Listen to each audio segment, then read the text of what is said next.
မြန်မာနိုင်ငံကရိုဟင်ဂျာလူမျိုးတုံးတပ်ဖြတ်ချက်တွေကို ICJ တရားရုံးကစီရင်ချက်ချမှတ်ပါကျူးလွန်သူမြန်မာစစ်ကောင်ဆောင်များကို ICC အပါအဝင်နိုင်ငံတကာတရားရုံးများတွင်ဆက်လက်အေးယူရန်လမ်းပွင့်လာမည်ဟုဆိုမြန်မာနိုင်ငံကရိုဟင်ဂျာလူမျိုးတုံးတပ်ဖြတ်ခဲ့သည်ဟုအပြည်ပြည်ဆိုင်ရာတရားရုံး ICJ တရားရုံးကစီရင်ချက်ချမှတ်ပါကျူးလွန်သူမြန်မာစစ်ကောင်ဆောင်များကိုနိုင်ငံတကာရာဇဝတ်တရားရုံး ICC အပါအဝင်နိုင်ငံတကာတရားရုံးများတွင်ဆက်လက်အေးယူရန်လမ်းဖွင့်လာမည်ဖြစ်ကြောင်း OWP The Organization for World Peace ကဖေဖော်ဝါရီလ17ရက်နေ့တွင်သုံးသပ်ဖော်ပြထားပါတယ်ကဘာကူလာစမက၏အမြင့်ဆုံးတရားရုံးဖြစ်သောနိုင်ငံတကာတရားရုံး ICJ တွင်မြန်မာနိုင်ငံက1948ခုနှစ်လူမျိုးတုံးတပ်ဖြတ်ရေးနှင့်ပြည်ထန်ပေးရေးဆိုင်ရာကွန်ဗင်းရှင်းကိုချိုးဖောက်ခြင်းရှိမရှိဆိုင်ရာတမိုင်းဝင်အမှုကိုဇန်နဝါရီလအတွင်းအပြည့်အကြားနာစစ်ဆေးခဲ့ပြီးဖြစ်ကြောင်း ICJ တရားရုံးကမြန်မာနိုင်ငံအနေဖြင့်အပြစ်ရှိသည့်ဆိုသောစီရင်ချက်ချမှတ်ပါက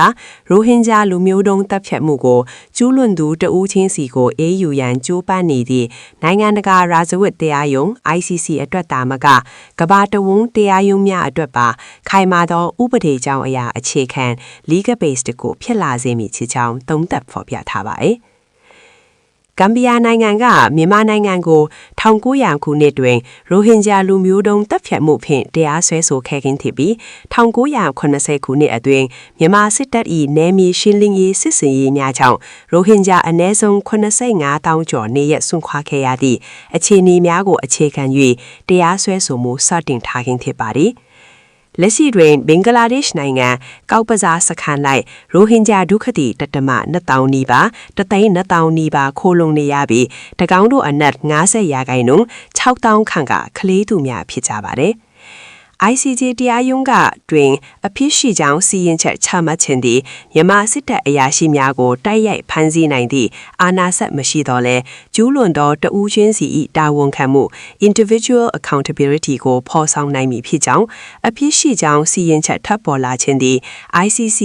နိုင်ငံတကာရာဇဝတ်တရားရုံးရှုနေများသို့မဟုတ်ကျူးလွန်သူများကိုတရားစီရင်ရန်ကြိုးပမ်းနေသည့်အခြားနိုင်ငံတကာတရားရုံးများအတွက်ပါခိုင်မာသောဥပဒေကြောင်းအရာအခြေခံတစ်ခုချစ်လာစေမည်ဖြစ်ကြောင်းသိရှိရပါတယ်။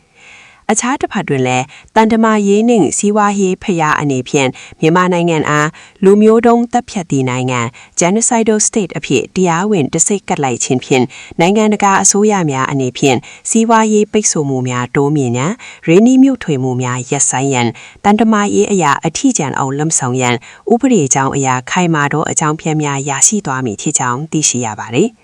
အခြားတစ်ဖက်တွင်လည်းတန်တမာရေးနှင့်စီးပွားရေးဖျားအနေဖြင့်မြန်မာနိုင်ငံအားလူမျိုးတုံးတပ်ဖြတ်သည့်နိုင်ငံ genocidal state အဖြစ်တရားဝင်တစိတ်ကပ်လိုက်ခြင်းဖြင့်နိုင်ငံတကာအစိုးရများအနေဖြင့်စီးပွားရေးပိတ်ဆို့မှုများတိုးမြင့်ရန်ရင်းနှီးမြှုပ်ထွေမှုများရပ်ဆိုင်းရန်တန်တမာရေးအရာအထီးကျန်အောင်လှုံ့ဆော်ရန်ဥပဒေကြောင်းအရာခိုင်မာသောအကြောင်းပြများရရှိသွားမည်ဖြစ်ကြောင်းသိရှိရပါသည်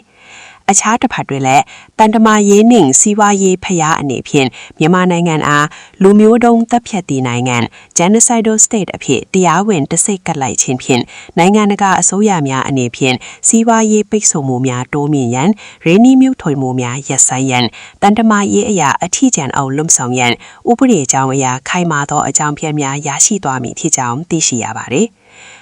အခြားတစ်ဖက်တွင်လည်းတန်တမာရေးနှင့်စီးပွားရေးဖျားအနေဖြင့်မြန်မာနိုင်ငံအားလူမျိုးတုံးတပ်ဖြတ်သည့်နိုင်ငံ genocidal state အဖြစ်တရားဝင်